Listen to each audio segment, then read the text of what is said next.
બાપજી, બ્રહ્મ અભ્યાસનું સ્વરૂપ શું છે?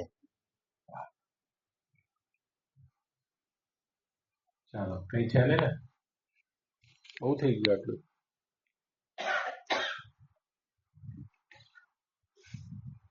એ જ્યાં સુધી જાગ્યા નહીં ને બ્રહ્મ અભ્યાસ ધીમો કરી દો.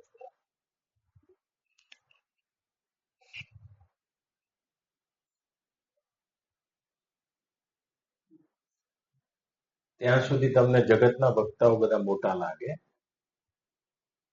અને બ્રહ્મ અભ્યાસ જાગે નહીં ને ત્યાં સુધી તમને શાસ્ત્રો મોટા લાગે. જો આપણને એક વક્તા છોડી બીજા વક્તા, ત્રીજા, ચોથા, પાંચમા, છઠ્ઠા આનો એન્ડ હશે. હજુ આપણો અભ્યાસ આંતર જાગ્યો નથી. શાસ્ત્રો આપણને મોટા લાગે છે, પણ શાસ્ત્રકારો જે લખનારા છે એ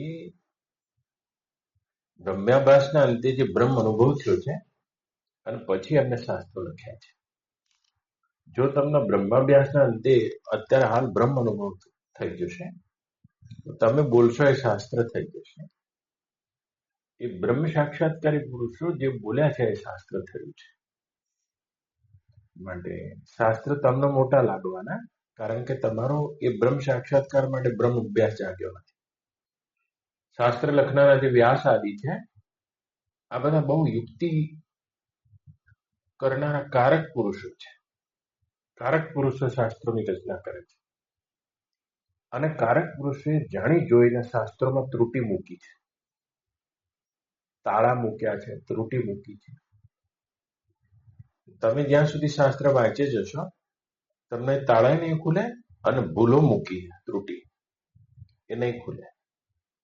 એ ક્યારે ખુલશે? જ્યારે સ્વયંનો તમારો અંતર અભ્યાસ જાગી જશે. તો શાસ્ત્રની ત્રુટિ તમને દેખાવા મળશે અને એના તાળા પણ દેખાવા મળશે. એ તમારે શાસ્ત્ર વાંચી વાંચીને આ જવાબ નહીં આવે. તમને શાસ્ત્ર મોટા દેખાય છે, પંડિતોના માથા ઉપર શાસ્ત્ર છે, અને બ્રહ્મવેતા પુરુષોની વાણીનો શાસ્ત્ર પીછો કરે છે. આ ફરક છે. તમારે પંડિત થવું છે તો શાસ્ત્ર રટે જાઓ. શાસ્ત્ર ખોટા નથી, પણ શાસ્ત્ર બહુ યુક્તિવાચક કારક પુરુષોએ લખ્યા છે. એટલે એમાં કંઈક ના કંઈક ઉણપ મૂકી છે અને તાળું મૂક્યું છે. જેમ મહાભારત હમણાં તમે સાંભળ્યું, એટલા બધા તાળા મૂક્યા છે, 8800 શ્લોકના. જાણી જોઈને મૂક્યા ગયા છીએ. જો બધું લખીને જ કહી શકાતું હોય તો કહી દેવું જોઈએ. શું કરવા ખુદ પ્રશ્નો મૂકવાની જરૂર? પણ એમને ખબર છે કે શાસ્ત્ર વાંચતા વાંચતા જો કોઈનો આંતર અભ્યાસ થશે તો આ શાસ્ત્રના લખેલા તાળા એને ખુલવા મળશે અને ત્રુટિએ દેખાવા મળશે. તો જયારે અંતર અભ્યાસ જાગશે, બ્રહ્માભ્યાસ જેને તમે કહો છો, એનું સ્વરૂપ હું કહું તમને, પણ પહેલા થોડી ભૂમિકા બાંધી દઉં. તો જગતના બધા વક્તા તમારા માટે ખરીપો છે, કારણ કે અહીંયા 99% લોકો પંડિતો છે જે બોલી રહ્યા છે. ધોતા રટણ બોલી છે. તમને મોટી લાગવાની, કારણ કે તમારી પાસે અભ્યાસ નથી, એટલે તમને પંડિતો જ્ઞાની લાગશે.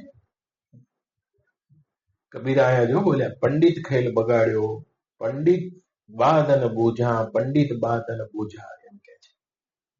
પંડિત ખેલ બગાડ્યો એમ કે છે કબીર. શું આ तुम कहते कागज देखी, मैं कहता आंखन देखी, કબીર કહી રહ્યા છે.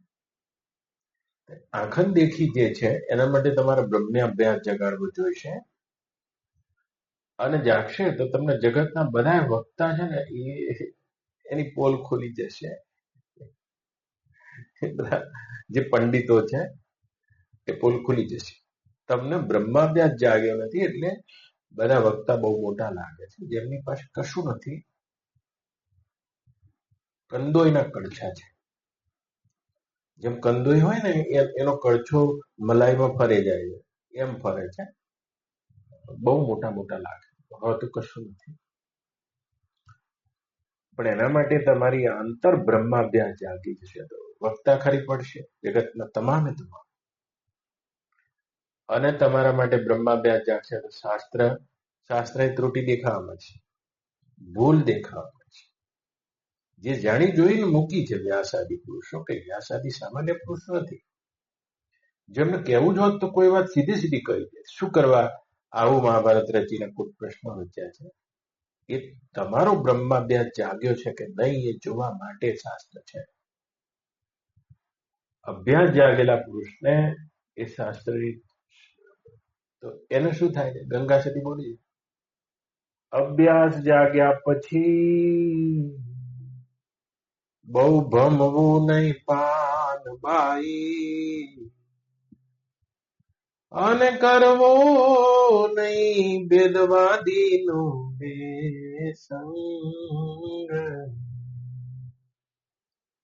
મેળો ને મંડપ પાનબાઈ, પછી બહુ કરવારે નહીં ને રે, અને એ છે અધુરિયાના રે કામ, મેળો ને મંડપ પાનવાન. જો 12 બ્રહ્માંડ તૂટી જશે, 12 ટોટલી બ્રહ્માંડ તમારું તૂટી જશે, અંતર અભ્યાસ તૂટી જશે. તો અજ્ઞાન તો પ્રતીત થઈ જશે, પણ જેટલા પણ અજ્ઞાન અવસ્થામાં બોલે જાય છતાં થઈ જશે. તમે એમ ના બોલતા, એમ ના સમજતા બાળના કે આ જગતના જેટલા બોલે છે બધા બ્રહ્મવેદતાઓ છે. અજ્ઞાનથી વાત તો શરૂ થાય છે, અને અજ્ઞાની અજ્ઞાનીને આબાદ રીતે રમાડી શકે છે. અજ્ઞાની અજ્ઞાની આબાદ રીતે પ્રભાવિત કરી શકે છે. અજ્ઞાની અજ્ઞાનીને આબાદ રીતે બાંધી શકે છે. અજ્ઞાની અજ્ઞાનીની ચેતનાનો કબજો લઈ શકે છે, એનું શોષણ કરી શકે છે. તમારે જ્ઞાની થવું છે. જ્ઞાની થવાનો રસ્તો જુદો છે. એ તમારે અંતર અભ્યાસ કરવો જોઈએ. માટે અભ્યાસનું બળ છે. અભ્યાસેન તુ કૌંતેય વૈરાગ્યેન ચ ગુહ્યતે, એમ ભગવાન કહે છે. અભ્યાસ શબ્દ ગીતામાં બોલ્યા ગુરુ. ચંચલ મન કૃષ્ણ પ્રમાથી બલવત દ્રઢમ મન વાયુરેવી દુષ્કરઃ. એ ભગવાન, આ મારું મન આ વાયુથી પણ વધારે ચંચળ છે. કઈ રીતે? આને વશ કરો. અભ્યાસેન તુ કૌંતેય વૈરાગ્યેન ચ ગુહ્યતે, એમ કે છે. આંતર અભ્યાસ છે. તમારે અભ્યાસ કરવો જોઈશે. ભીતર તમે તમને ટટોલો યાર. તમારા શાસ્ત્રો તો, તમામ શાસ્ત્રો તો તમારી વાત કરી રહ્યા છે. તમામ શાસ્ત્રો તો એ તમારા ગુણગાન કરી રહ્યા છે. એ બ્રહ્મ તમે છો. વાણી તો એનું વર્ણન કરી રહી છે. 4 વેદ તો મોઢું ફાડી ગયા છે બસ તમારી સામે. અને વેદ નૈતિક અને ચૂપ થઈ જાય તો પણ તમારી તે અનંત સત્તા નું વર્ણન શક્ય નથી. શું એની તમને અનુભૂતિ કરવી છે? તો તમે અભ્યાસ કરો, એમ કે છે. હવે મારે તો 1 કલાકમાં પૂરું કરવું છે, એટલે હું સ્વીટ એન્ડ શોર્ટ કહી દઉં. અભ્યાસ શું છે? અભ્યાસ કરવા માટેના કેટલાક સાધનો જોઈશે, યાદ રાખજો.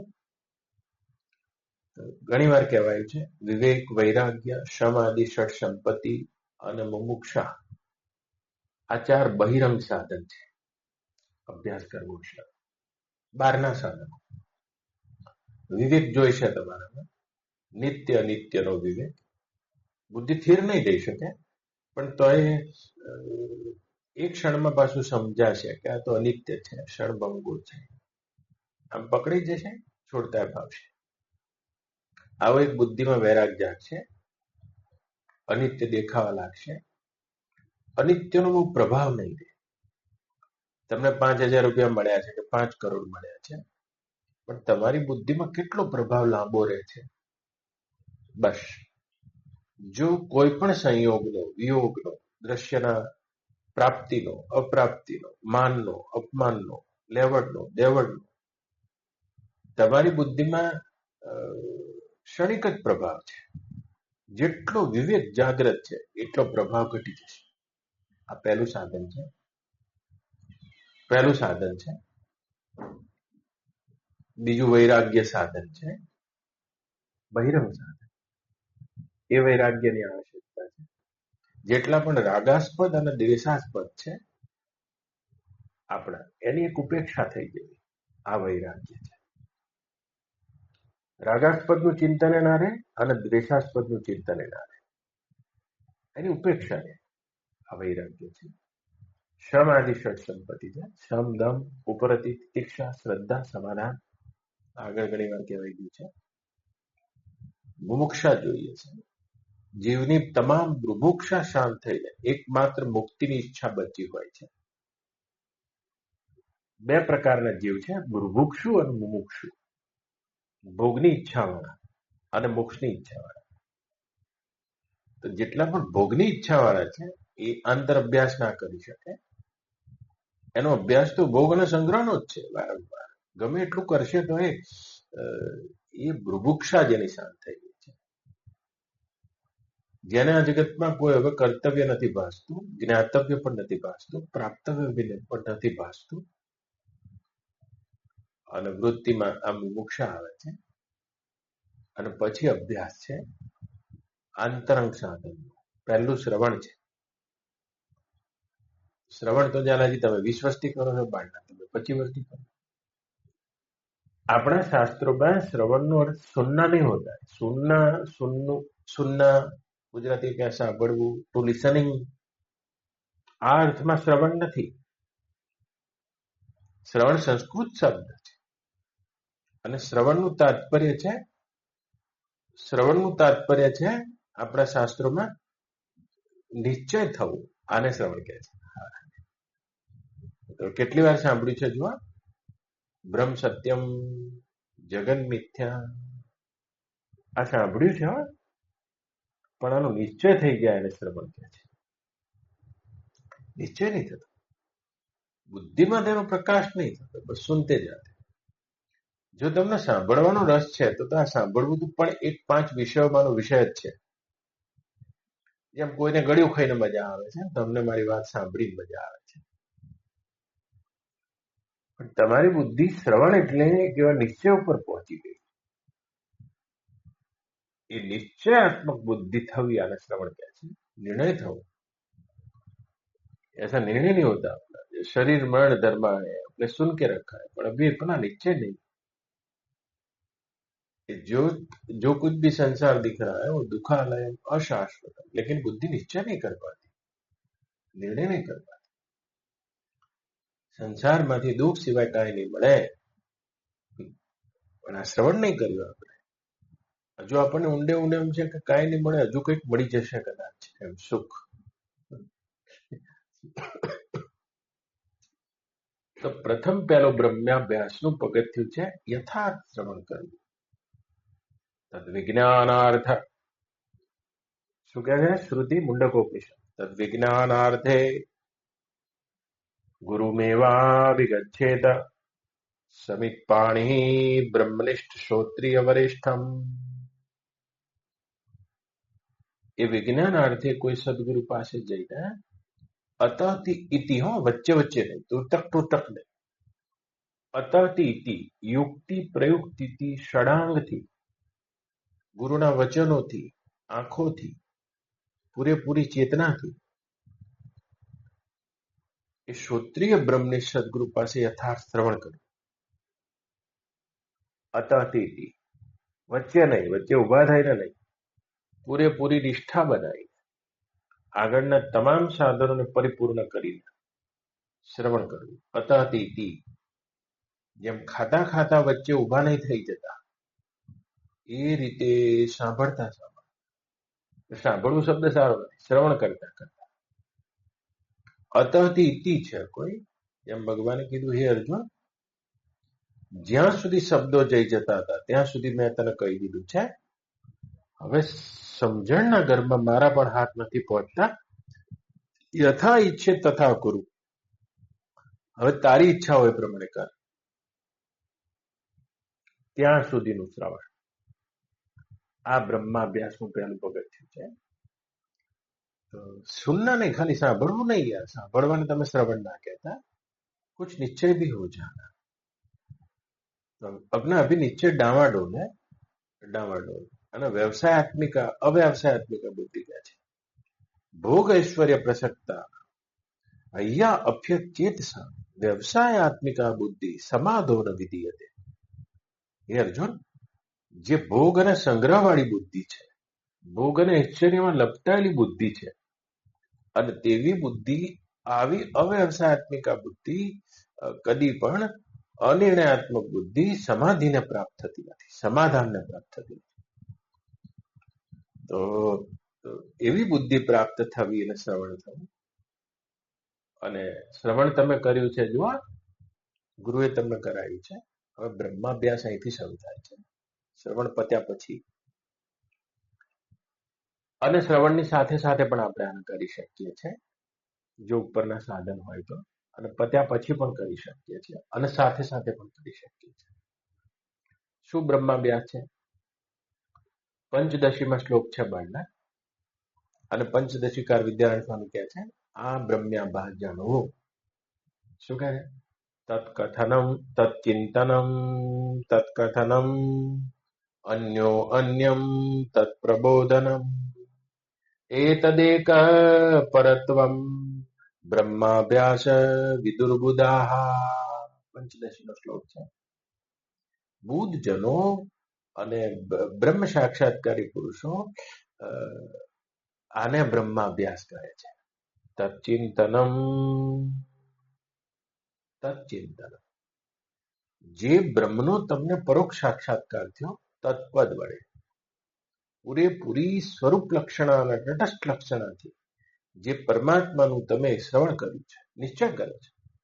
પણ આ હું છું એ નિશ્ચય નહીં થયો, એ બ્રહ્મ આવો છે એ નિશ્ચય થઈ ગયો, અવાંતર વાક્યો દ્વારા નિશ્ચય થઈ ગયો છે. અને એને કહે છે તત્ચિંતનમ, ચિંતનની તમામ ધારા તે લઈ આવતી. જોજો, કરોડોમાં કોઈ સાધક એવા છે જે શ્રવણ કરે છે, અને શ્રવણ કરનાર કરોડોમાં કોઈ એવા છે જે મનન કરે છે. તત્ચિંતનમ, બ્રહ્મનું ચિંતન કરવાથી તમે બ્રહ્મ નથી થવાના, પણ આ જે સંસારનું ચિંતન થઈ રહ્યું છે, વિજાતીય ચિંતન થઈ રહ્યું છે, તે વિજાતીય ચિંતન બ્રહ્મ ચિંતનથી જ કપાય છે. તત્ચિંતનમ, આ બ્રહ્માભ્યાસનું પહેલું પગથિયું છે. તત્ચિંતનમ, અને બ્રહ્મનું ચિંતન કરવું.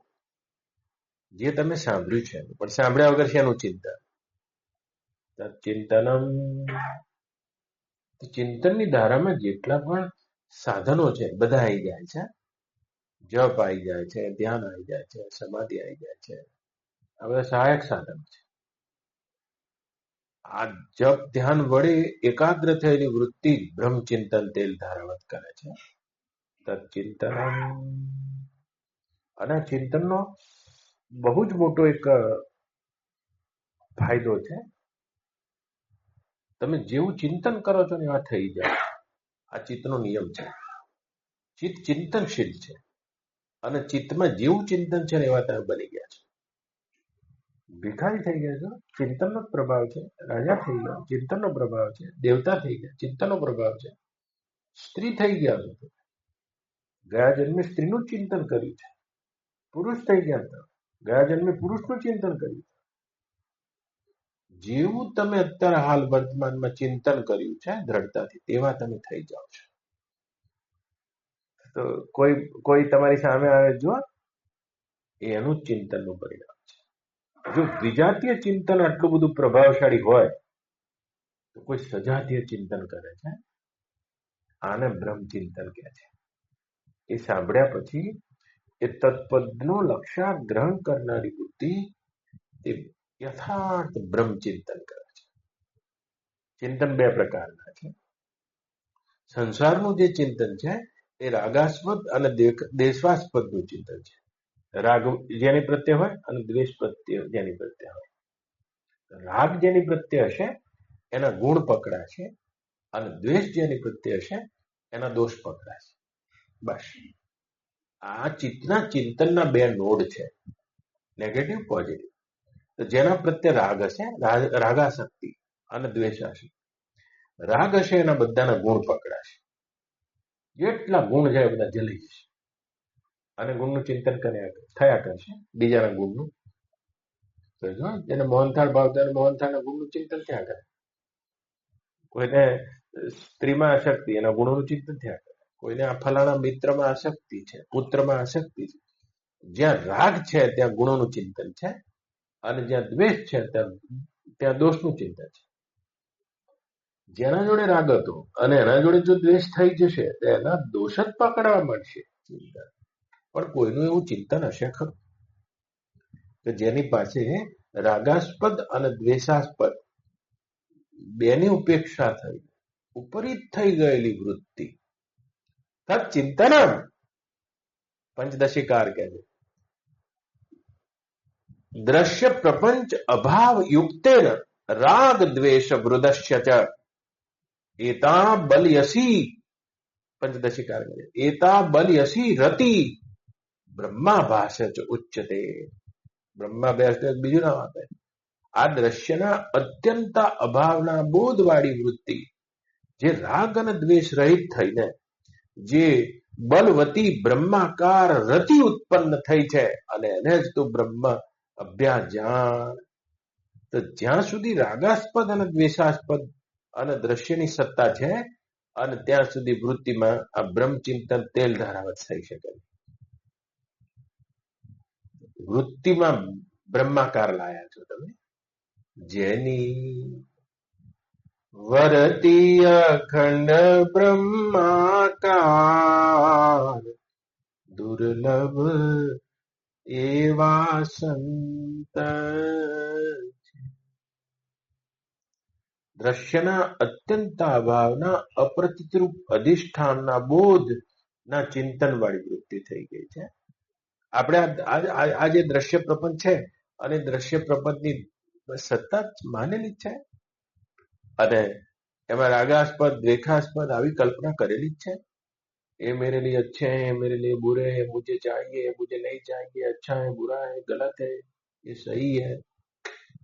दृश्य प्रपंच અત્યંતાભાવ યુક્તેન રાગ દ્વેષ વૃદસ્ય ચ પંચદશીકાર કહે છે. આ દ્રશ્યના અત્યંતાભાવના બોધવાળી અને રાગ દ્વેષ રહિત થયેલી તે બ્રહ્માકાર વૃત્તિને પ્રજ્વલિત કરવી તે બ્રહ્માભ્યાસ છે એમ કે છે. આ તો પૂર્વના સંસ્કારથી તમને પાછું દેખાઈ આવશે. શત્રુ છે, બે વૃત્તિ થાય છે તેવા બ્રહ્માભ્યાસ વાળા શત્રુએ દેખાય છે. અને થોડી જ વારમાં જેમ જેમ જેમ એક તરંગ ઊભું થાય પર સમુદ્રમાં અને બીજું તરંગ આવીને એને ભૂસી નાખે છે, એ જ રીતે જે બ્રહ્માભ્યાસ વાળી વૃત્તિ છે એની વૃત્તિમાં પૂર્વ સંસ્કાર પ્રમાણે દ્રશ્યનું જ્ઞાન થઈ આવે છે. શત્રુ છે, પણ બીજી જ મિનિટે એ બ્રહ્મ ચિંતન વાળી જે વૃત્તિ છે એ અનુવૃત્તિ કહે છે, અનુવૃત્તિ છે, એ ઉઠી જાય છે. કેવી રીતે? જેવી રીતે તમે પિક્ચર જોવા ગયા છો, વીર માંગણા વાળું પિક્ચર ચાલે છે, વીર માંગણા વાળો છે, તમને વીર માંગણા વાળો દેખાઈ જાય કોક વખત, અને બીજી જ મિનિટે ઉપેન્દ્ર ત્રિવેદી દેખાઈ જાય. હા, કુલી દેખાય, ભાવ બચ્ચન દેખાય. નાટક થઈ રહ્યું છે યાર. અને આ ચેતન છે ભેરવો બન્યો છે, તો તમને ભેરવો દેખાય છે નાટકમાં, અને બીજી જ મિનિટે ચેતન દેખાઈ જાય. હારો કેવો રોલ કરે છે એમ થાય. તો જે બ્રહ્મચિંતનના કારણે ઉભી થયેલી બ્રહ્માકાર વૃત્તિ છે એમાં શત્રુ દેખાય છે, પૂર્વનો સંસ્કાર ફૂરે છે, ચિદાભાસ. પણ સાથે સાથે એ તત્ચિંતન, એ ચિંતનના પરિણામથી જન્મેલી બ્રહ્માકાર વૃત્તિની અનુવૃત્તિ જન્મે છે. એ પેલા કરતા વધારે પાવરફુલ છે. જેમ એક તરંગ ને પેલું તરંગ ભૂસી નાખે, શત્રુ પણ ભૂસાઈ જાય છે, મિત્ર પણ ભૂસાઈ જાય છે. શબ્દનું જ્ઞાન થાય છે, જો સ્પર્શનું થાય છે, રૂપનું થાય છે, રસનું થાય છે, ગંધનું થાય, આ બધું જ્ઞાન થાય છે. જ્ઞાન આ બ્રહ્માભ્યાસ કરનાર. પણ શું થાય છે? એની સાથે અનુવૃત્તિ ઉઠે. નરસિંહ પણ બોલે જો, ચિત ચૈતન્ય વિલાસ તદરૂપ છે, બ્રહ્મ લટકા કરે બ્રહ્મ પાસે એ જાગીને જોઉં તો આમાં કાંઈ જગત દિશે નહીં અને ઊંઘમાં પટા ભોગ ભાસે પણ જાગી ગયો એ બ્રહ્માભ્યાસ જેને જાગી ગયો તો કે શું થશે ચિત ચૈતન્ય આ ચૈતન્યના સંયોગથી જે પૂર્વે બની ગયેલું ચિત્ત છે એ પૂરે છે શબ્દ છે સ્પર્શ છે રૂપ છે રસ છે ગંધ છે આ બધો વિલાસ જ્ઞાનીને થાય છે પણ પાછળ અનુવૃત્તિ જન્મે બ્રહ્મ લટકા કરે બ્રહ્મ પાસે ભેરવો દેખાય છે ચેતન દેખાઈ ગયું શત્રુ દેખાય છે પણ પેલી શ્રવણ કાળે જન્મેલી અનુવૃત્તિ જન્મે છે શત્રુ આકાર ભૂસાઈ જાય છે બ્રહ્મ સત્તાનો બોધ યથાર્થ ફરી થાય છે બાહ્ય અને અંતર બ્રહ્મના બે સ્વરૂપ છે બાળનાથજી એક સર્વાતીત અને એક સર્વરૂપ સર્વાતીત બધાથી અતીત આ સર્વ કઈ જે દેખાય છે એનાથી અતીત અખંડ શુદ્ધ બુદ્ધ નિત્ય મુક્ત બ્રહ્મ અને અંતર્મુખ દ્રષ્ટિથી જયારે અભ્યાસ કરે છે ત્યારે સર્વાતીત બ્રહ્મને અનુભવે છે અને બહિર્મુખ દ્રષ્ટિથી જયારે અભ્યાસ કરે છે ત્યારે સર્વરૂપ બ્રહ્મને અનુભવે છે એવો જ છે બ્રહ્મ એક અંતર્મુખ દ્રષ્ટિથી કહેવાયો સર્વાતીત આ બધાથી અતીત છે પ્રકૃતિ પાર રામાયણમાં બોલે છે તુલસી પ્રકૃતિ પાર પ્રભુ આ જેટલા પણ અનંત અનંત દ્રશ્ય દેખાય છે દ્રષ્ટિ દેખાય છે દ્રષ્ટા દેખાય છે અને પેલે પાર એક અખંડ બ્રહ્મ સત્તા પ્રકૃતિ પાર પ્રભુ સબ ઘટવાસી અને બહિર્મુખ દ્રષ્ટિથી જોવા જઈએ સર્વરૂપ છે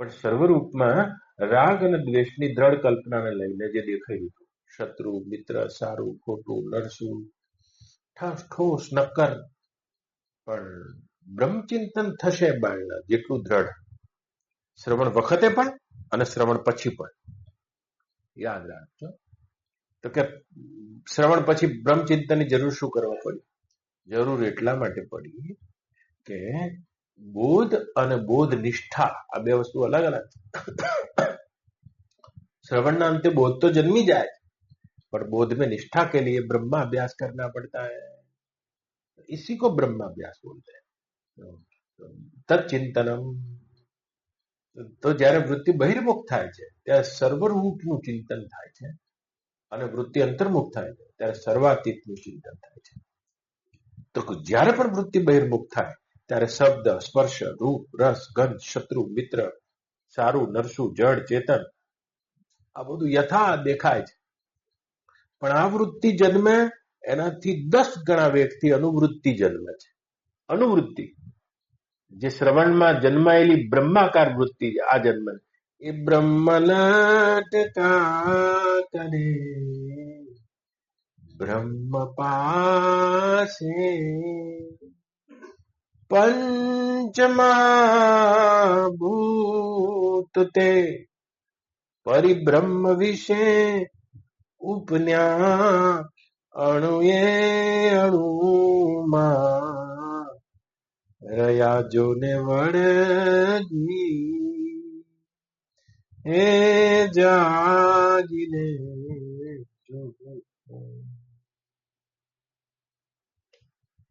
તો પંચદશીકાર શું કહે છે બ્રહ્માભ્યાસનું પહેલું પગથિયું છે તત્ચિંતનમ બહિર્મુખ થવા દો તો સર્વરૂપથી બ્રહ્મનું ચિંતન થાય છે વાસુદેવ સર્વમિતિ સમહાત્મા સુદુર્લભ એ તો તમે ચેતનને ઓળખતા નહીં આ ભેરવો દેખાય છે ચેતનને ઓળખી ગયા તો તમને ભેરવો દેખાશે અને અંદર છે આરો કેવો રોલ કરે છે ચેતન એમ કહે કલાકાર થશે હો મોટો થઈ. તમને ખબર પડી જશે. એ બેરવાની બીક નહીં લાગે. કલાકારની કલા દેખાશે અને તમે વાહ વાહ વાહ કરી દેશો. તો અહીંયા તમે વાહ વાહ વાહ કરી દેશો. એક કલાકાર દેખાઈ ગયો તો એની કલામાં વાહ વાહ કરી દેશો. અને કલાકાર નહીં દેખાય ને તો તમે જ જોઈ રહ્યા છો. શત્રુ છે જો, મિત્ર છે જો, શબ્દ છે જો, સ્પર્શ છે જો, રૂપ છે જો, રસ છે જો, ગંધ આવું છે. આ તો પંચમા, અરે પંચમહાભૂત છે. મોહનથાળ ખાધો છે, રસ પણ તરત જ બ્રહ્માકારની અનુવૃત્તિ થાય છે. કુછ નહીં, બ્રહ્મીય નહીં. પંચમહાભૂત તે પરિબ્રહ્મ વિશે ઉપન્યા અણુએ અણુમાં રહ્યા વળગી. આ સર્વરૂપથી ચિંતન થાય છે. એ જ રીતે સર્વાતીત વૃત્તિ જ્યારે અંતર્મુખ થાય છે ત્યારે પણ ચિંતન થાય છે. મોટા ભાગે તો બ્રહ્માભ્યાસ જાગ્યા પછી વૃત્તિને બહિર આવવાનું કોઈ બહુ કારણ નહીં રહે. वृत्ति अंतर જ રહ્યા કરે છે. ध्यान का स्वाद लगा जब जैसे रहे न मछली जल बिन जैसे. अभी आपको आपके अंतर खजाने की ओर आपकी वृत्ति मुड़ी नहीं, उस सर्वातीत सर्वाधिष्ठान की ओर मुड़ी नहीं है. तो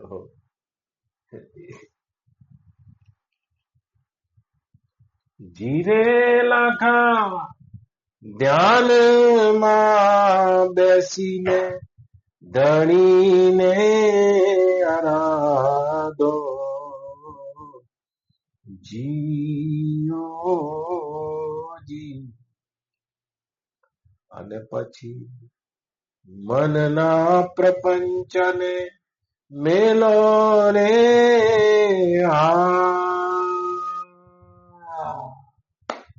અને જીરે લાખા. ધ્યાન આપણે चिंतन જ છે, ब्रह्म चिंतन છે. तो क्या ध्यान किसको कहते हैं? ध्यान करना नहीं होता है, ध्यान में होना होता है. तो जो आंख થી જ્ઞાન થઈ રહ્યું છે, એક હોતા है ज्ञान और एक होता है ध्यान. આંખ થી જ્ઞાન થઈ રહ્યું છે રૂપનું, પણ રૂપનું જ્ઞાન થવાનું બંધ થઈ ગયું. કાનથી જ્ઞાન થવાનું બંધ થઈ ગયું. રૂપનું જ્ઞાન, એક જ્ઞાનેન્દ્રિય બંધ થઈ ગઈ તમારી, તમે બંધ કરી અભ્યાસ કરીને, તો પાંચમા ભાગનું 20% વિશ્વ તમારા માટે પ્રલય પામે. પાંચે પાંચ જ્ઞાનેન્દ્રિયોનું જ્ઞાન થવાનું બંધ થઈ ગયું. કોઈ જ્ઞાન નહીં, કોઈ ચંચલતા નહીં, કોઈ ફુરણ નહીં, કોઈ વૃત્તિ નહીં, કોઈ સર્વ નહીં, સર્વરૂપ નહીં. બધા જ્ઞાન છૂટી જવાને ધ્યાન કહે છે. ધ્યાન જીરે લાખા એ જી ધ્યાનમાં બેસીને ધણીને આરાધો જીઓ જી.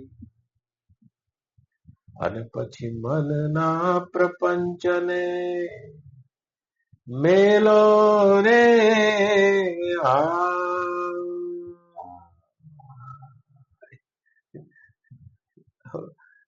આ બ્રહ્માભ્યાસ છે. કે ધ્યાન કરવા બેઠા, અરે જ્યાં સુધી ઉપરની પ્રક્રિયા પતી ના હોય શ્રવણની, ત્યાં સુધી તમે ધ્યાન કરશો તો કોનું કરશો? તમને ખબર જ નથી એટલે કોનું ધ્યાન કરશો? अज्ञान में ध्यान नहीं होता है, अज्ञान में तो खाली रसास्वाद होता है, ध्यान नहीं होता है. याद रखना, ज्ञानी का ही ध्यान होता है. ज्ञान कर ध्यान का ज्ञान कर, कबीर कहते. और ध्यान कर ज्ञान का ध्यान कर, ज्ञान कर ध्यान का ज्ञान कर, और ध्यान कर ज्ञान का ध्यान कर. कबीर નું વચન છે. એ બ્રહ્માભ્યાસ છે. તમે એ અભ્યાસ વડે તો તમારી બ્રહ્માકાર વૃત્તિ તે સર્વાતીતમાં ઠરવી જોઈએ. કોઈ એવી ઘનતા તમે જોઈ છે? તમે રોજ બોલો છો બાયલા, સચ્ચિદાનંદ છે, ઘન છે, ઘનશ્યામ છે, ઠસોઠસ છે, નક્કર છે. આવો આ પાંચે વૃત્તિનો જ્ઞાન પ્રલય કરીને એ ઘનતાને અર્જિત તો કરીને જુઓ આ ઘનતા કેવી છે. देखी नहीं तुमने? देखने का नाम अभ्यास होता है और जाने का नाम अभ्यास होता है, ठहरने का नाम अभ्यास होता है, रुकने का नाम अभ्यास होता है. अभ्यास नहीं किया ना, અભ્યાસ બાકી. જંગલમાં આગ લાગી છે, જો બધા પ્રાણીઓ બળી ગયા છે, પણ હાથી એક સરોવર જોયું છે. સરોવરના આટલા પાણીમાં જેવો બોલ્યો, દાવાનળ સળગ્યો છે. 4 દાડે 10 દાડે દાવાનળ બંધ થયો. બહાર નીકળ્યો ત્યારે તમામ વાઘ, સિંહ, ચિત્તા, દેડકા અને સાપ જેવા પ્રાણીઓ પણ બળી ગયા છે. ના બચી શકે કોઈ. એવી રીતે આ શરીર છૂટે છે, જુઓ. અને વખતે મૃત્યુ વખતે, પ્રલય વખતે તમે હાથીની માફક કોઈ સરોવર જોયું છે? જીરે લાખા એ જ ધ્યાનમાં બેસીને ધણીને આરાધો. જી ઓ જી.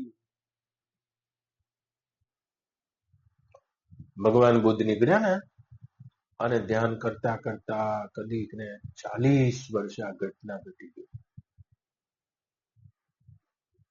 રામકૃષ્ણ પરમહંસને 35 વર્ષની ઉંમરે તોતાપુરી ગુરુ આવી ગયા છે. ઘટના ઘટી ગઈ છે. વિવેકાનંદ 14 વર્ષ લાગ્યા અને એ ઘટના ઘટી ગઈ છે. શ્રીમદ રાજચંદ્ર થઈ ગયા. રાજચંદ્ર ગાંધીજીના ગુરુ હતા. અને હીરાના વેપારી સાઉથ આફ્રિકામાં હીરાની માઇન રાખતા હતા. ગાંધીજી મળ્યા, રાયચંદભાઈ. અને આઈડરના ઘંટિયા પહાડમાં કદીક ને સંબોધિ કે ક્ષણ આંતર અભ્યાસ છે. એ ઠરતા નથી ને, એ પછી બહિર્ચિંતન બહુ કરે, સર્વરૂપનું ચિંતન બહુ કરે છે, પણ સર્વાતીતનું ચિંતન થઈ ગયું. એ સર્વાતીતના ચિંતન માટે ધ્યાન છે. એ ચિંતન શું કહેવાય? પંચદશિકા તચ્ચિંતનમ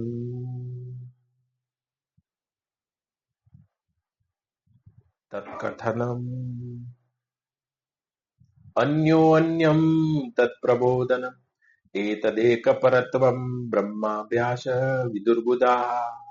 બુદ્ધ જનો આને બ્રહ્માભ્યાસ કહે છે. એનું ચિંતન કરીને પછી તત્કથનમ, તેને કહેવું. તો પહેલા ના કહેવું યાર. તમે કહેવાની બહુ ઉતાવળ ના કરતા. બધા કહેવાની બહુ ઉતાવળ છે. કહેવું એ તો ઉદારતા છે ઝાલાજી, વાત છે રહેવાની. હા હા. फिर कहना भी अभ्यास होता है, कहना. लेकिन કહેવામાં શું ધ્યાન રાખવું જોઈએ? ક્યારે પણ કહેવું હોય તો ગ્રાહક બુદ્ધિથી કહેવું, કહેવાની બુદ્ધિથી ના કહેવું. જોવાની પાછળ કીધું અન્યમ તત્ પ્રબોધન.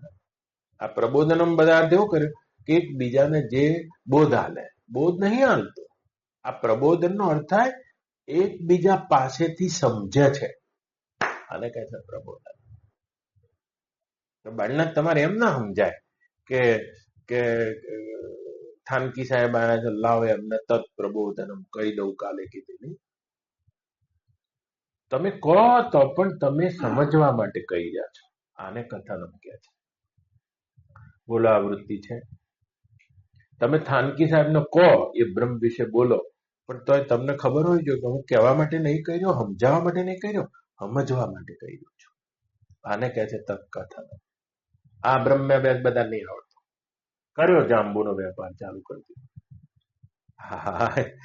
તત્કથન નો અર્થ છે સમજાવવા માટે નહીં કહી રહ્યો, સમજવા માટે કહી રહ્યો છે.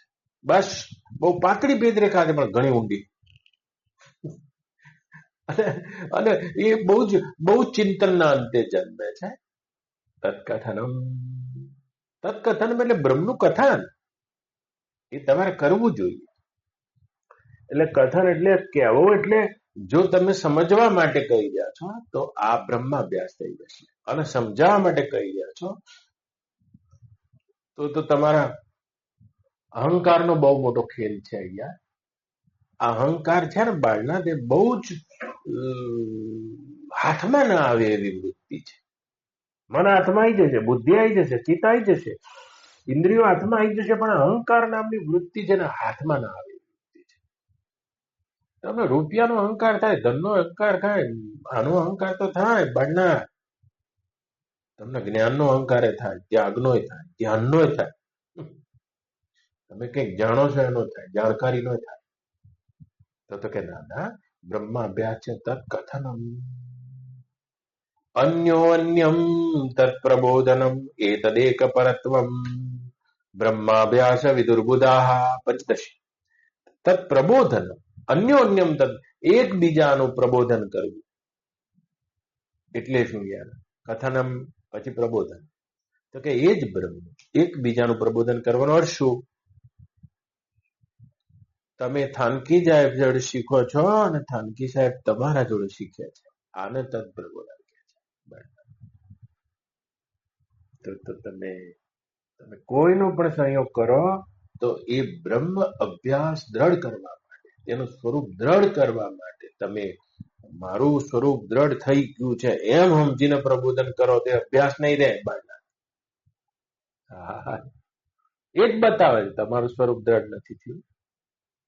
પ્રબોધનમ, હું તમારી પાસે શીખું, તમે મારી પાસે શીખો, આને પ્રબોધન કહે છે. યાદ રાખજો.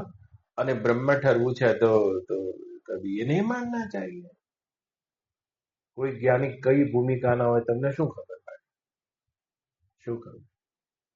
मैं जानता हूं ये बात नहीं होती है, मैं जानना चाहता हूं और उसमें ठहरना चाहता हूं. પ્રબોધનમ, તો અહીંયા વાત એ યાદ રાખવાની છે, જે તત્ચિંતનમ છે એ તો તમે કરવા માટે સ્વતંત્ર છો, પણ તત્કથનમ આમાં તમે સ્વતંત્ર નથી. એમાં તમારે 4 સખી મિલી હર જસ ગાય. 4 સખી મિલી કિયા વલોણા. ગુરુદેવ નાનકજી કહે છે, કોઈ એવા સમાન અવસ્થાના સાધકો, સિદ્ધો તો આવતા જ નથી, સાધકો. આમાં સિદ્ધ શબ્દ બહુ સારો નથી, સાધક શબ્દ જ બહુ સારો છે. સિદ્ધ તો જ્યારે કોઈ સાધકમાં નિષ્ઠા જન્માવી હોય છે ત્યારે મોટા પુરુષો સિદ્ધિનો દાવો કરે છે, જેથી કરીને એની વાત ઉપર એનો ભરોસો બેસે. એટલા માટે સિદ્ધાનામ કપિલો મુનિ, ગીતા ભગવાન કહે છે, જયારે સામેવાળાનું અત્યંત કલ્યાણ કરવું હોય છે ત્યારે સિદ્ધ હોવાની વાત ઉપર ઉભા રહે છે. બાકી સિદ્ધ શબ્દ બહુ સારો નથી, સાધક જ. યાદ રાખજો. તો એ સાધક પણ કદી મરવા ના દેવું જોઈએ. નકર તો આ પાછળનું નહીં સમજાય. તત્કથનમ કેવા નહીં બેહી જવાનું યાર, સમજવા માટે કહેવું. અને પ્રબોધનમ, અન્ય સમજવું. તેના માટે એવી 4 સખી મિલી હરચસ ગાયો. કોઈ આપણી પાસે એવા 4 સાધકો હોવા જોઈએ. યાદ રાખજો, એવા 4 હોવા જોઈએ. ઓછામાં ઓછા 4 તો હોવા જોઈએ, જેની પાસેથી તમે શીખી શકો. એ તમારી પાસેથી શીખ્યા તો જુદું છે, પણ તમે શીખી શકો એવા 4 સાધકો હોવા જોઈએ. આ બ્રહ્માભ્યાસ છે. શું કે છે? ચિંતનમ, વૃત્તિ બહિર્મુખ થાય તો સર્વરૂપનું ચિંતન. શત્રુ મિત્ર તો દેખાશે, પણ અનુવૃત્તિથી બ્રહ્માકાર થઈ ગઈ. અને વૃત્તિ અંતર્મુખ થાય, એના માટે શું કર્યું છે? એ અંતર્મુખ કરવા માટે જપ દ્વારા, મૌન દ્વારા, ધ્યાન દ્વારા, સાધનાના જે 4 સ્તંભ બતાવ્યા છે તેના દ્વારા इंद्रियों का ज्ञान छूट जाता है, अंतःकरण का ज्ञान छूट जाता है, वृत्ति ज्ञान छोड़ देती है और रह जाती है. કોઈ જ્ઞાન નહીં થતું તમે નહીં હો. અને આનું નામ ધ્યાન છે. આ સર્વાતીતનું ચિંતન છે. અને એના પછી તત્કથન, એના પછી અન્ય તત્પર પ્રબોધન. અને એતદ એક પરેકત્વમ બ્રહ્માભ્યાસ વિદુર્બુદાહ. એતદ એક પરકત્વમ, આ એક બ્રહ્મમાં સંપૂર્ણ નિષ્ઠા. અને એને બ્રહ્માભ્યાસ જાણો એમ કે निष्ठा થઈ गई. तो ब्रह्म बोध होना दूसरी बात है और उसमें निष्ठा होना ये दूसरी बात है. अभ्यास से होती है. एतद एक परत्व એટલે નિષ્ઠાનો અર્થ શું થાય? निष्ठा करता होता है जी जहां से फिर गमनागमन छूट गया, आना जाना छूट गया, एक और दो ऐसा छूट गया, एक अद्वैत જ્યાં આવવા જવું છૂટી ગયું. જો હજુ તમે અંદર જઈ રહ્યા છો ત્યાં સુધી બહારથી અંદર તો ગયા છો, હજુ તમારી ચિંતનની ભૂમિકા છે. અને પાછા અંદરથી બહાર આવો છો, ચિંતનની ભૂમિકા છે. યજ્ઞ કરો છો, એનું ફળ લેવા સ્વર્ગમાં જાઓ છો, ગમનાગમન તો ઊભું છે. યોગ કરો છો તો પણ બહારથી અંદર જઈને ધ્યાન કરી રહ્યા છો. એતદ એક પરત્વનો અર્થ થાય છે એ બ્રહ્મ નિષ્ઠા થઈ ગઈ, આવાગમન છૂટી ગયું છે. એવા બ્રહ્મનિષ્ઠ પુરુષો आकाश वृत्ति રહે છે. आकाश वृत्ति रहे, उसके लिए कुछ अंदर बाहर से नहीं रहता, मैं तू नहीं रहता, यह वह नहीं रहता, जीव ईश्वर नहीं रहता, जड़ चेतन नहीं रहता, अंदर बाहर नहीं रहता. एतदेक परत्वम, आ एक ज ब्रह्मा निष्ठा ने ब्रह्माभ्यास विदुर्बुदाः. બુદ્ધ જનો બ્રહ્માભ્યાસ જાણે છે, કહે છે. અને આવો બ્રહ્માભ્યાસ જેને જાગી જાય છે એના જગતના બધા પંડિતોની પોલ ખુલી જાય છે. વક્તા છે બધા. આ વક્તા શબ્દ બહુ સારો છે. આ વક્તા શબ્દ છે ને એ જ વક્તા છે. વક્તા કે છે તમે ભીતર કશું નથી જોયું બહાર, એટલે તમને વક્તા બધા બહુ સારા લાગે છે. વક્તા લેક્ચર કે છે. લેક્ચર તો અંગ્રેજી શબ્દ છે પણ એનું ગુજરાતી અમે કર્યું, સાચું હોય ખોટું હોય, પણ લેક્ચર નો અર્થ અમે કર્યું લે કચરો.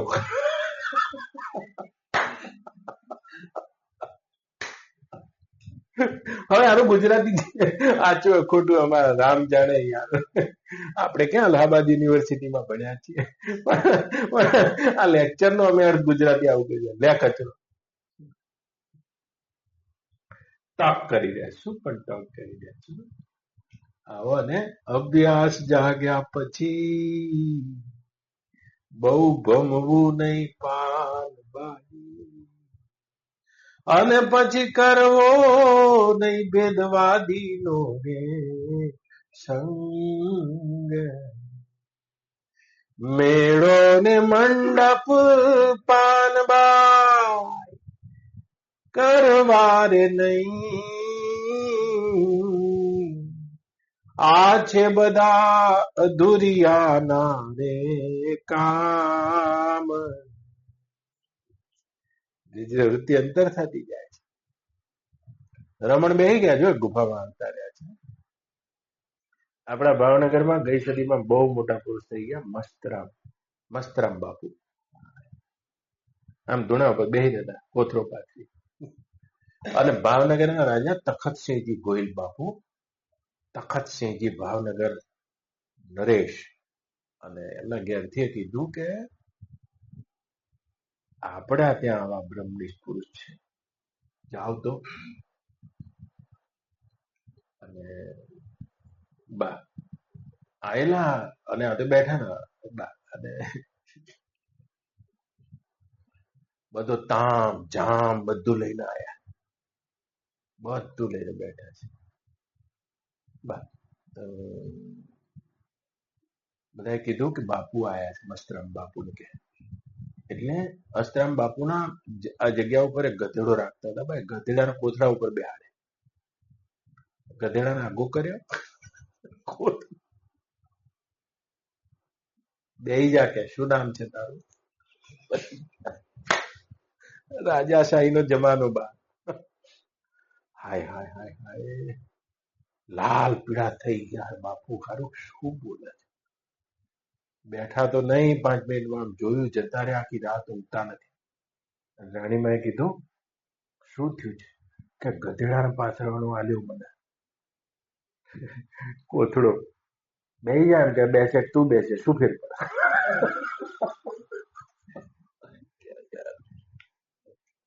આ બની ગયેલી ઘટના છે.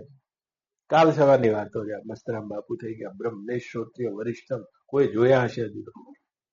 19મી સદીમાં રજવાડા પહેલા આઝાદી પહેલા રાણીમાં બહુ ચેતનવંત હતા. એમને કીધું કે આ રીતે મોટા પુરુષો ત્યાં ના જવાય, મુગટ ઉતારો, ચંપલ ઉતારો. રથ 1 કિલોમીટર આગળ મૂક્યો અને ચાલતા ચાલતા ગયા છે. કોણ આવ્યું છે એમ પૂછે છે. આજે આવ્યો ગધેડો નહીં. આવો રાજા સાહેબ, આવો આવો એમ કે છે.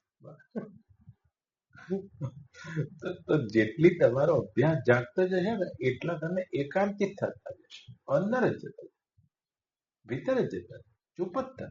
બહારથી બધું ગળતું જ જશે. બહાર જવાની જેને પણ હજુ દોડ છે એનો અભ્યાસ નથી જાગતો. દોડ બતાવે છે એનો અભ્યાસ નથી જાગતો. એ કરના, એ લેના, એ પાના. તો સંસારી માણસને તો પામવું છે, પણ મોટા મોટા મંડલેશ્વર થઈ ગયા. હવે શું પામવું તમારે? અભ્યાસ જાગ્યા પછી બહુ ભમવું નહીં પાન બાઈ. બાયના આ શરીર તો જ ભમી શકે છે જો અંદરની વૃત્તિ ભૂખી થઈને ભમે છે. કોઈ ભોગમાં ભમે છે, એવી રીતે તમે યોગમાં ભમી ગયા છો. આ શું કે છે, આ ધ્યાન શું કે છે, આર્ય ધ્યાન શું કે છે, આ ટીકનું શું કે છે. અભ્યાસ જાગ્યા પછી મૂળ તો અભ્યાસ જગાડો. બહુ ભમશો નહીં પાન બાઈ અને કરશો નહીં ભેદવાદી નો રે સંગ. જે બુદ્ધિમાં એક ભેદ ઉભો કરી દે, ભ્રમ ઉભો કરી દે. વેદાંતમાં, જ્ઞાન માર્ગમાં શ્રવણનો બહુ મોટો મહિમા છે. અને શ્રવણ જો એકાંગી, એકમુખી અને એકનિષ્ઠ શ્રવણ નહીં હોય તો સાંભળેલું શ્રવણ ભેદ ઉભો કરે. કરવો નહીં ભેદવાદી નો રે સંગ. પછી મેળો ને મંડપ પાન બાન કરવારે નહીં. પછી આ છે બધા અધુરિયાના રે કામ. પછી છોડી દેવા બધા ગુરુજી વારા કર્મ. એવા જે પણ કઈ કર્મ બતાવ્યા હતા આપણને, આ બધા ધીરે ધીરે બધા છૂટતા જાય છે જેમ અંતર અભ્યાસ થતો જાય છે. તમને કીધું હતું કે રોજ ગીતા વાંચવાની, પણ તમારો અંતર અભ્યાસ છૂટી જશે ને. ગીતા વાંચો શું, ગીતા પ્રગટ થઈ ગઈ. પછી છોડી દેવા ગુરુજી વારા જોને કરમ. ત્રુટી દેખાશે, શાસ્ત્રોમાં ત્રુટી દેખાશે. આ પંચદશી છે આખી, પણ એમાં ત્રુટી મૂકી હાથે કરી વિદ્યારણ્ય સ્વામી ક્યાંક ક્યાંક તમને દેખાવા લાગશે. તમારો એ શાસ્ત્રનો અભ્યાસ ઓટોમેટિક ગૌણ થઈ જશે. ઓટોમેટિક જપ આદિ ગૌણ થઈ જશે. ઓટોમેટિક જેટલા પણ ગુરુજીએ બતાવેલા કર્મો, એસે બેઠના, એસે ખાના, એ રીતે માલા ફેરવી છોડી દેવા પછી ગુરુજી વારા કર. આ તો ગમશે જ આલાજી તમને, કારણ કે છોડી દેવામાં રુચિ આપણી બહુ છે. પણ અભ્યાસ જાગશે, આપોઆપ છૂટી એ રીતે જશે કે તમને શાસ્ત્ર તમારાથી નાના દેખાવા માંડશે, અંદરથી ઉકલવા માંડશે, અંદરથી ઉકલવા માંડશે. તમારી ભૂમિકા એ જ બનતી જશે જે વ્યાસની છે. મહાભારત કે એને લખેલા ગ્રંથો અને અમને લખેલા તાળા તો કોઈ ભૂમિકા ઉપર જઈને લખાયા છે, અને આ ભૂમિકામાં જાગવાનો અભ્યાસ છે. ઓમ પૂર્ણમદ પૂર્ણમિદમ પૂર્ણાત પૂર્ણમુદચ્યતે પૂર્ણસ્ય પૂર્ણમાદાય પૂર્ણમેવાવશિષ્યતે. ઓમ શાંતિ શાંતિ. એ બ્રહ્માભ્યાસ છે, યાદ રાખજો. तो तो शब्दों शब्दों में फेर है. एक पंडित के शब्द होते हैं. पंडित के शब्द क्या होते हैं? जो जो जीवा से निकलते हैं, वो अपने कान तक आते. बस कोई कोई शब्द किसी के हृदय से निकलते हैं. ये रीते कोई कविता लखी दीदी है, हृदय थी निकली है, तो अपने हृदय को छू पाती है. वो शब्द हृदय तक आता है. कोई कोई शब्द नाभि से निकलता है. जैसे आपकी माँ होती है, आप तो बहुत बड़े पीएचडी हैं, लेकिन आपकी माँ तो पढ़ी लिखी नहीं है, क्योंकि उनके शब्द आपके लिए नाभि से निकलते हैं. आ गए, ये नाभि से निकलते. હું તમને કહીશ આ ગયે, પણ તમને મજા નહીં આવે. બધા ઘણા કહે છે યાર, તમે બેંકમાં જશો ને તિવારીજી, એટલે બેંકમાં બધા yes sir yes sir yes sir yes sir yes sir, આવો આવો સર આવો આવો સર કે. પણ પ્રયાગરાજ જશો ને, ઘેર જશો ને, એટલે તમારા બા કહે છે આ ગયે. આ શબ્દ તમને આખા અસ્તિત્વને પલાળી દે છે, કારણ કે આ નાભીથી નીકળે છે. અને બ્રહ્મનિષ્ઠ પુરુષોના, બ્રહ્માભ્યાસ જાગેલા પુરુષોના શબ્દો જીભથી નહીં નીકળતા, હૃદયનું થી પણ નહીં નીકળતા, નાભીથી પણ નહીં નીકળતા, આત્મસ્તરમાંથી નીકળે છે. તો કે એ શબ્દોનો પરિચય શું છે? એવી રીતે મહર્ષિ રમણ બેઠા હતા, અને એક આધ્યાત્મિક વ્યક્તિ ખોજ કરતો કરતો ફ્રેન્ચ હતો, પોતાની પત્નીને લઈને આવ્યો છે. અને રમણ તો તમિલમાં બોલતા, તમિલમાં ચાલતું. એટલે પછી એની પત્નીએ પૂછ્યું, 2 દાડા થયા એટલે, કે શું કરો છો આ મહારાજ જોડે તમે? એની ભાષામાં પૂછ્યું. એટલે તમને કશી ખબર પડે છે કે આ રીતે આમ બેહી રહ્યા છો? ચલો પાછા જઈએ. કે ખબર તો કશી નહીં પડતી. ખબર નહીં પડતી શું બેઠા છો? પણ કે ખબર નહીં પડતી તોય સાંભળું છું. તું એ થોડું સાંભળ ને. અને એની પત્ની એમ થોડું સાંભળવા ગઈ. સાંજ પડી ગઈ. એનો પતિ પૂછે છે શું લાગે છે? કે ખબર તો નથી પડતી, પણ આનંદ બહુ આવે છે. ક્યાં તમિલ ને ક્યાં ફ્રેન્ચ યાર. બ્રહ્મનિષ્ઠ પુરુષોના વચનો બિલકુલ બીજી ભાષાના હશે તો પણ તમને ત્યાં જ પહોંચાડી દે છે. એ તમને ખબર છે? અધ્યાત્મમાં કદી પ્રશ્ન હોય છે પણ ઉત્તર નથી હોતો, જવાબ નહીં હોતો. જેમ અર્જુને પ્રશ્ન કર્યા, કૃષ્ણે જવાબ એ કઈ નહીં આલ્યા. જયારે પહેલી વખત ગીતાનું ટ્રાન્સલેશન થયું પરદેશમાં, ત્યારે પરદેશના ચિંતકો કે યાર આ કેવો ગ્રંથ છે, પ્રશ્ન ક્યાં છે ને જવાબ આવો હે.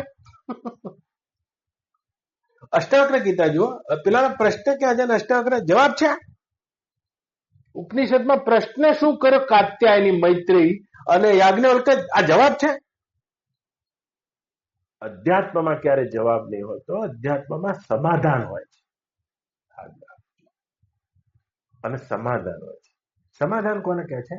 એ પોતાના આત્મસ્તરથી જયારે બોલવાનું શરૂ કરે, સામેવાળા જવાબ તો ના મળે પણ પ્રશ્ન જ ઉડી જાય છે.